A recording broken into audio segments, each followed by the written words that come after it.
کمال ناصر اصولي نه مني. ګرانو لیدونکو السلام علیکم. د مطلب له شریکېدو وړاندې چینل حتما سبسکرایب کړئ.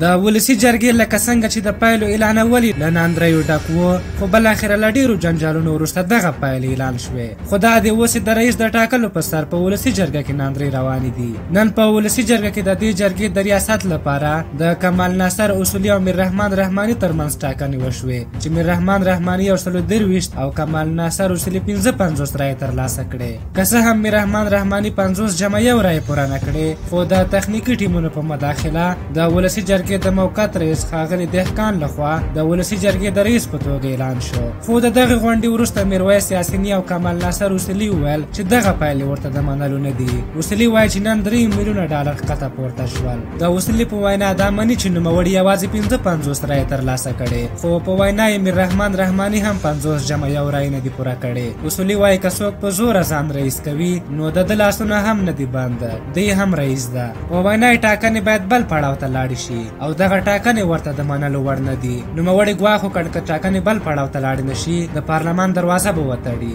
ویل کېږي چې تېره شپه میر رحمان رحماني نږدې 200 وکیلان د سرینا هوټل ته غوښتي وو او ویل کېږي چې هر تاجک وکیل ته 10,000 ډالر، هر هزاره وکیل ته 20,000 ډالر او هر پښتون وکیل ته له 10 تر 50,000 ډالر ورکړي وو چې دا د نن 123 رایې ترلاسه کړې. تاسو څه نظر لرئ د پارلمان په لومړیو ورځو کې کله چې داسې څه رامنځته شي نو نتیجه به یې څه وي او خلکو ته به یې ګټه څه وي؟ خپل نظر مو په کومنټ کې راته ولیکئ. که زموږ دغه ویډیو مو خوښه شوې وي ضروري لایک کړئ. تر بلې ویډیو مو په لویو بخښونکي خدای سپارم. د الله په امان.